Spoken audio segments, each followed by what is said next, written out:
Hello, this is Just Listen, hosted by George. Today is September 16th, 2024. Welcome to the podcast. I am continuing the U.S. government policy on elections, and last week I talked about the prep for the debate. Now I want to talk about what has happened after the presidential debate. What I want to focus in on are the questions asked, if they were winners, should we even characterize what we saw on TV last week as a debate?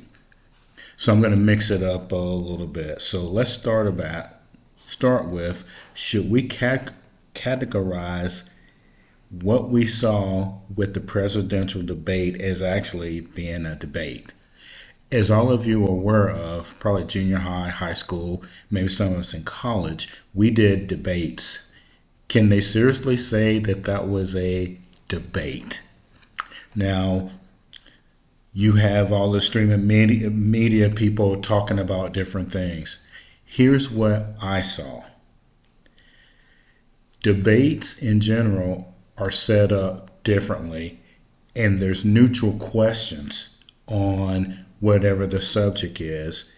And for the last 2 or 3 cycles, especially this one, I do not see this even being called a debate. There's issues, you go back and forth, and this was more like a variety show where one side tried to pick on the other side heavily. And most of you probably saw that too, because the feedback and waiting for the week to come back and talk about this, most people could only stomach it probably for about 30 minutes, no matter which candidate that you were looking at. That ties in with the second one, the questions asked. And I'm going to be upfront about this. This is why, one of the reasons why I cannot call it a debate. One of the moderators asked a question about race, and they asked it to President Trump. Now, what does that have to do with any issues affecting Americans? And the moderators, is it their job to point out subjects just to get sound bites on people, or to corner them and try to drive up the ratings? You would only ask a question like that if you were trying to get up the ratings. That had absolutely no substance. And quite frankly, if you think that President Trump is a racist, well, you're going to think that anyway. So them asking that question, and they were asking about her, and he said, I don't care what she looks like. And if you will remember, they kept digging on that one. So during that time, nothing of substance got said. And not a debate if they're doing it like that. Now, do you think that there were any winners? I told you previously that I don't think that the debates will make anybody change their mind. I think that the networks love it because somewhere along the line of 50 million plus people at least tuned in. Well, guess what? The networks were happy because advertisers paid for the ads. So they, meaning the networks, they love the quote unquote debate. There were no winners. If you liked President Trump prior to the debate, you still liked him. If you liked Vice President Harris before the debate, you still liked her as well. These debates are just a waste of time for the American people, and you really don't learn anything, even though the streaming medias take apart everything that everybody says and then spins it. There is nothing valuable out of any of that.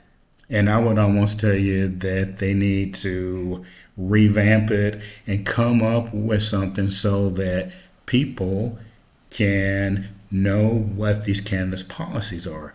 Now, it probably helps one party more than the other. So, what was the goal? There were a couple of things said during the debate that the candidates, especially the Democrats, were talking to their base and trying to get other people to come in that were independents or Republicans who were on the fence. One was abortion. And I really wish that the questions on abortion were more pinpointed on certain subjects of abortion itself. I don't think anyone on the planet wants to kill children once they are born. And the narrative of how the questions were asked were just so misleading, and it really makes it look like that the Republican Party, we're telling people that they can't have abortions. We're saying that they're having abortions even after the right before the baby's born and all that. That is not in any form or fashion how anyone feels in general.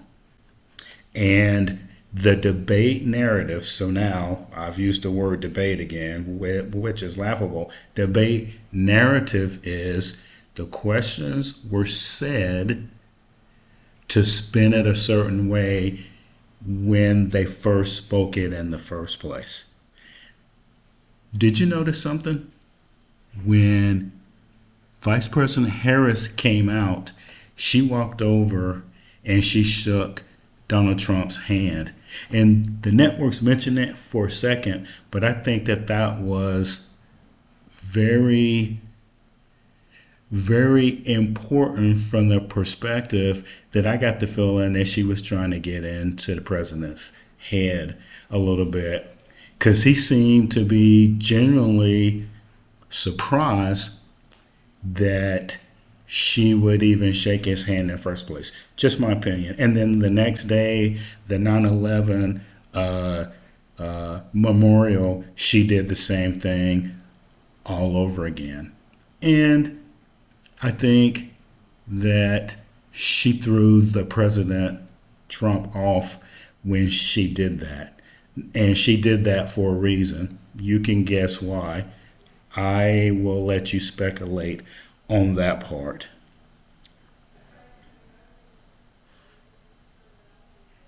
Now, this whole narrative thing is interesting when it comes to housing in America. And this is an example of what and why I do the podcast. Everyone wants to help, but during these debates, the narrative is spun so that one of the parties, normally the Republican Party, looks like that they don't want to help anyone. And on Loans in America, that's significant because people aren't given loans if they have bad credit, or they shouldn't be. People aren't given loans just because they just came into the country illegally. And that's what the Republicans were trying to answer back with. But the framing of the questions, like I've said before, made them the bad guys. Every topic, the Republican looked like that they were the bad guy and they were not sensitive to the American people. Now, I think that during these debates, for example, they need to define who they are thinking are the middle class. Because is it somebody making under 80,000? Is it somebody making 399,000? Because the Democrats keep talking about that they want to raise taxes on people making $400,000 or more. So if that's true, then you're rich if you're making $400,000 a year. So that's why the format needs to be changed so that when questions are asked, they are more specific. During these debates, there is no accountability for what folks are saying. And I've given you a couple of examples of that. And what really should linger in your mind from this podcast is things not said. Should we call these debates? And should we allow the networks to do the questions? Because if the answer is no, then why are we having these debates? They are, no kidding, biased toward one side versus the other. And at the end, why don't we ask the question? Here's the question. If you had $1 million to invest, who would you give it to? Would you give it to President Trump or Vice President Harris? Think about that, because what I just said is the only substance that anyone got from those debates. This is Just Listen, hosted by George. Let me know what you think.